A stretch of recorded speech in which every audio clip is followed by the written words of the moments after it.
Good morning. I'm here today to talk to you about meal planning and how I'm going to make a monthly meal plan for November. And I do this every month because of all things in the homemaking world, I hate meal planning the very most. But what I like to say is the only thing worse than meal planning is not meal planning, because then every afternoon you have no idea what you're making for dinner and it just makes your whole day feel terrible. So I like to just knock all of this out, do a meal plan for the month. A weekly meal plan is great too. I do that sometimes, especially in the summer when I want to keep things more flexible. But right now I am on a monthly meal planning kick. And so I wanted to walk you through and show you how I do it. Something I want to say up front is I haven't gone through and already done this in my head and I'm now reenacting it for you. I truly am coming into this with a blank calendar, no idea what I'm making for dinner. And I want to show you how I walk through the process, the decision making, how I go through recipes, that type of thing, so that you can really easily reenact it without thinking that you're making mistakes because it didn't come to you easily. It doesn't come easily to me either. It takes me a while, and we'll just go through it together. So this is a printable. I like to start with an actual calendar that has the dates and days of the weeks listed, because before you can get anything down, you have to think about what is going on in your life and how that is going to affect things. So for example, I know that we have Thanksgiving coming up. I had to look that up and make sure the date. So we have Thanksgiving on Thursday the 28th, so I know what I'm making for dinner then. And then my kids have soccer tournaments the weekend of the 16th and 17th and the 25th and 24th. Now this isn't my calendar. This is just my meal plan. So I'm not putting in here the dates of the times and dates of everything that's happening. I'm just doing a really quick note here so that I know this is going to dramatically affect my dinner plans. Now the next thing I do is every single Wednesday is, for us, it's just called leftover night. Some people call it clean out the fridge night. The point is, I'm not making anything. Everyone is on their own to go and rummage through the fridge and see what they can find. That sounds like I'm leaving everyone to fend for themselves, but I'm really not. Like for children, I'm still gonna help them, heat things up for them, help them clean up, but I'm not making anything. I always have leftovers nicely packaged up, and if I don't, for some reason, they can make themselves a sandwich. So that takes care of every Wednesday. So I'm gonna put that here. I only do dinners on this calendar. I've created these boxes here where I'll probably list out breakfast and lunch ideas, but I don't put them here. It just makes it too busy and overwhelming when you look at it. Okay, so I'm gonna have Thanksgiving dinner there. So I think I'm gonna use this box to plan out my Thanksgiving dinner. And we always do the same thing. Deep fried turkey, mashed potatoes, green beans, rolls, pies, whatever. And then you could use this as a box for a grocery list. I still grocery shop once a week. I don't do that monthly. But if you wanted to, you could have like a running grocery list here. Every Tuesday, I alternate two different kinds of dinners. We either have fried chicken tenders with fries, or something else that just everyone likes. And I always make extra so that if there's nothing else that people like, they can have that on the leftover night. I don't do it every week because it gets to be too much, but every other is good. And then on these days, what I tend to do is make wings.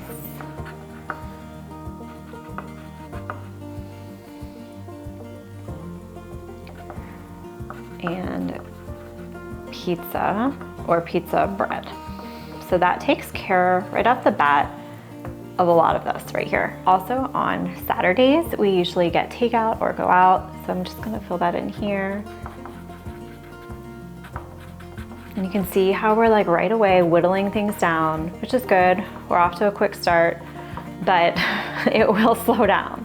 So now I usually get to this point and I'm kind of like, I don't know, nothing sounds great to me. And it just feels, it just feels too like open-ended. And it's like if you sat down in a classroom and your teacher said, write a creative writing sample, and you can't, you have writer's block. That's how I feel every single time about meal planning. So what I do is I try to give these blank days of the week some type of uniting theme.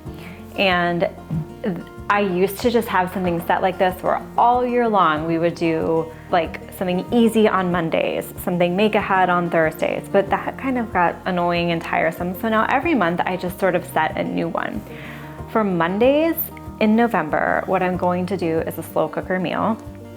So I'm just gonna real quick put a note of that here.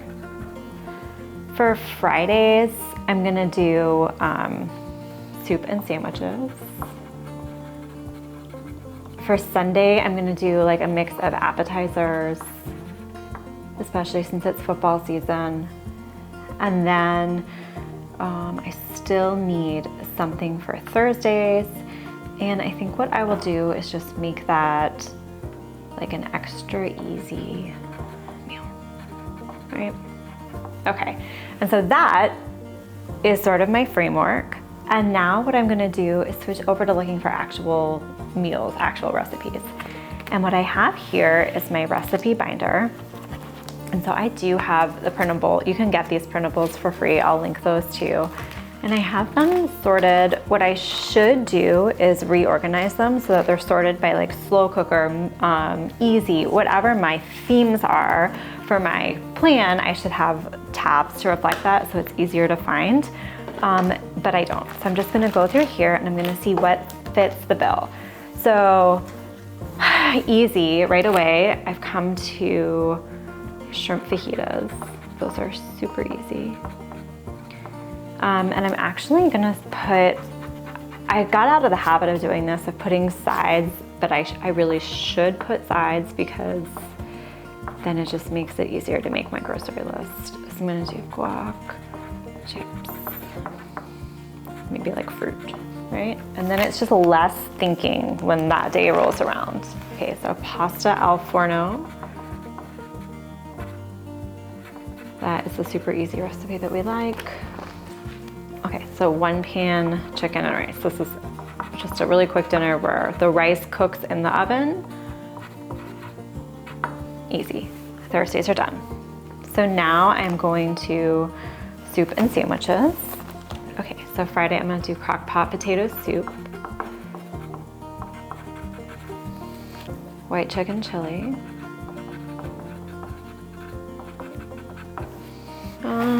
I have a really good creamy chicken noodle soup that I like. Okay, and so now I've noticed something. I have chicken soup, chicken and rice, chicken tenders. This doesn't bother me.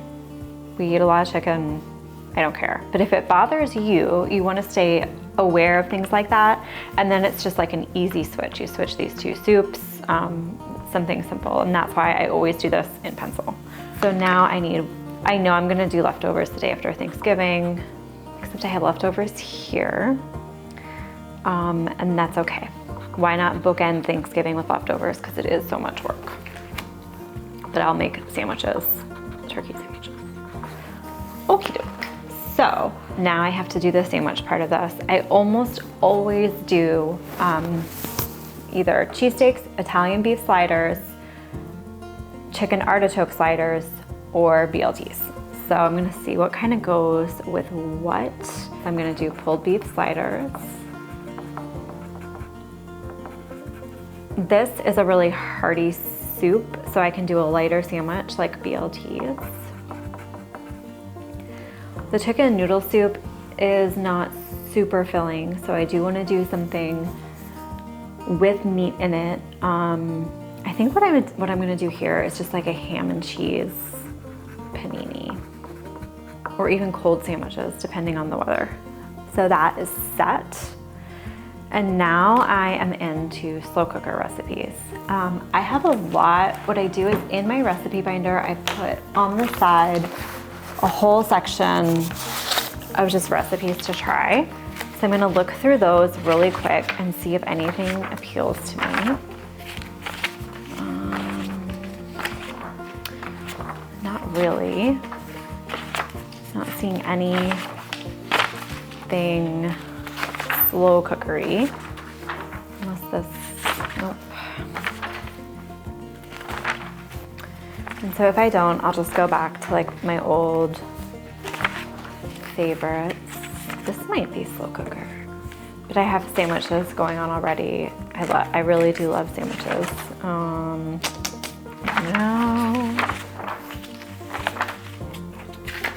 I have a slow cooker recipe with pork chops and apples that I love. That's perfect for this time of year.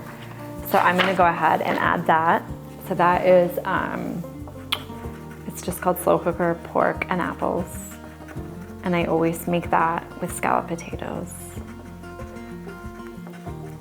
and a salad. Slow cooker, let me think. So I'm gonna have to go back to my main courses.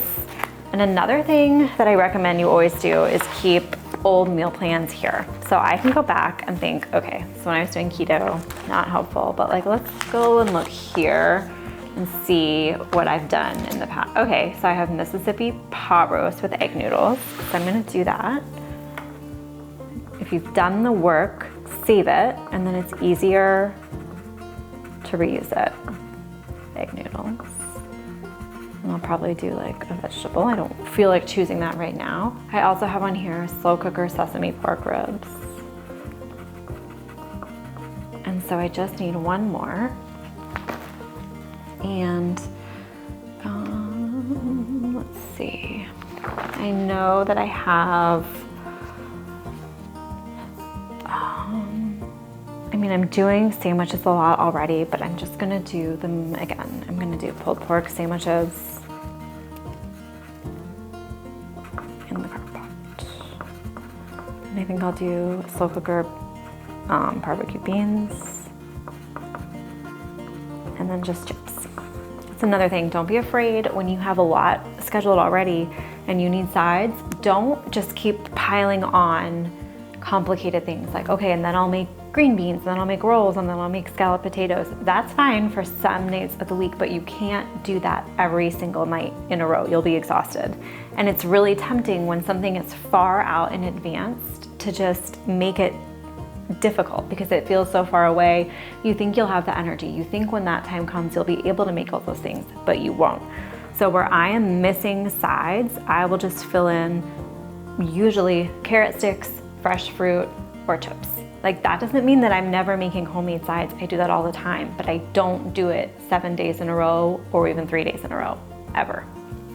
Okay, Sunday is appetizers. And I have an appetizers tab here. So I have a lot of things here that use garden produce. That isn't gonna work, but I know that I like to do like meatballs, deviled eggs. I usually just pick 3. And if I'm deep frying, I will try to deep fry multiple things. So I think I'll do fried pickles, coconut shrimp. And if this just feels too heavy, there's no reason I can't just mix in a salad. I haven't done salads at all this month, which is fine. It's November. I don't really feel like eating salads much in November. So that just means I'll throw one in here. I'll do like a big Italian salad. Meatballs and deviled eggs. I would want something else that is not so heavy and like meaty. So I think I'll do nachos. I know that doesn't sound super light, but more so than meatballs. And so I just need 2 more. So this is gonna be the Sunday after Thanksgiving. I'm gonna want something really different in feel. Okay, like something Asian. Like what if we did spring rolls, bang bang shrimp, and then an Asian chopped salad.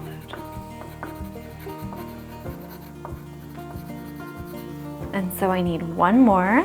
So let's look back. This was the week of all the chicken. So let's not do any chicken. A broccoli salad. So, okay, one thing I need to keep in mind is this is the weekend of that soccer tournament. Am I going to want to come home and make a ton of stuff like this? Or am I gonna wanna keep it super, super simple? And I think I'm going to want to keep it really simple. Like even in the morning, I'm not gonna wanna wait. We're already gonna be waking up early. I don't wanna wake up even earlier at like 4 to make a broccoli salad and have it ready. So I need to kind of go back to the drawing board on these 2 weekends. I can do a salad. I can do the Italian chopped salad, and I can make that even the night before. And I'll say make ahead. So what I can do is this night of the pulled beef sliders, I can freeze some of the meat, and then I can pull that meat out and make another batch of like hot sandwiches. Beef sandwiches with leftover meat. Again, I'm freezing this. It's not just sitting in the fridge for over a week. That would be not okay. And then make ahead chopped Italian salad. Okay, and so then on this day, I think I had a pasta salad. There's a Greek pasta salad my kids like.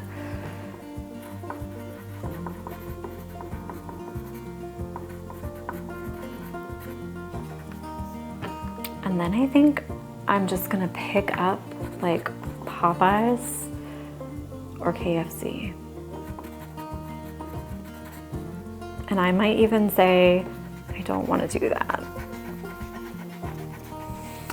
So I now have takeout or going out to eat 2 nights in a row, and that I don't feel bad about that. To me, it is much nicer to plan that ahead of time and know, okay, I can enjoy this weekend and not be super stressed out about dinner. I've decided ahead of time that we're either eating out or we're doing takeout. We're just gonna be kind of flexible. We have Thanksgiving coming up and we're gonna be cooking a lot then, and that's fine. It's nothing to feel guilty about. It's much better to plan ahead and know what is going on. Now, if it's not in your budget to have takeout this much, that's fine too. But what I really, really encourage you to do is, instead where you see all these takeout, then you switch that to a second leftover night or to a sandwich night where I'm talking like cold sandwiches. You're opening up packages of meat, putting them on bread, and maybe everyone's even making their own sandwich that night, because it is too tiring to cook from scratch every night of the week, especially if you're the only one in charge of it. And if your husband is working and your kids are busy in activities, it tends to fall on you. And it's just so much better to be realistic ahead of time and know what you can and cannot accomplish. So that's it. This is done. I have these here, and what I'll do right now is just list out breakfast ideas. Once a week, I set aside time to just kind of make some things on this list. I'm gonna do pumpkin bread. We have a serious breakfast problem here where nobody likes to eat anything at all, except for 1 or 2 of my children. They like coffee cake. The only thing I'm listing here are ideas that I can make ahead of time. I'm not gonna put cereal and bars here, because I just have those available, and if the kids want them, they can have them. I'm listing things that I can make. Pumpkin bread, coffee cake, breakfast burrito, and that's pretty much it. If you have better breakfast children, a better breakfast family, you might be able to fill this out a lot more. And then here, I'm just gonna leave this blank because my kids just eat the same thing for lunch all the time. But what you could do here is put your grocery list. Anyway, I tried to just kind of keep these open-ended so that this is more flexible. Again, if you want this printable, I'll link to you how to get it. You just sign up for my email list, and then you'll see I have a library of, it's truly hundreds of free printables, and this one is right at the top. So I'm also gonna link my recipe index where you can find all the recipes that I'm making here, and an article that I have about meal planning that's more focused on weekly meal planning, but I still think it will be helpful. And I know this was weird and a little bit off the cuff, but I hope it helps you. And I hope it helps you see that you don't have to, you can follow rules when they help you, but you don't have to. It's just whatever works for you. That's what a meal plan is for. It's not to put on your fridge and make you feel better about yourself because you're a good planner. It's to help you so that when dinner time rolls around, that hard work of thinking about what to do is already done and out of the way. And all you have to do is stick to the plan. So thank you for watching and have a great day.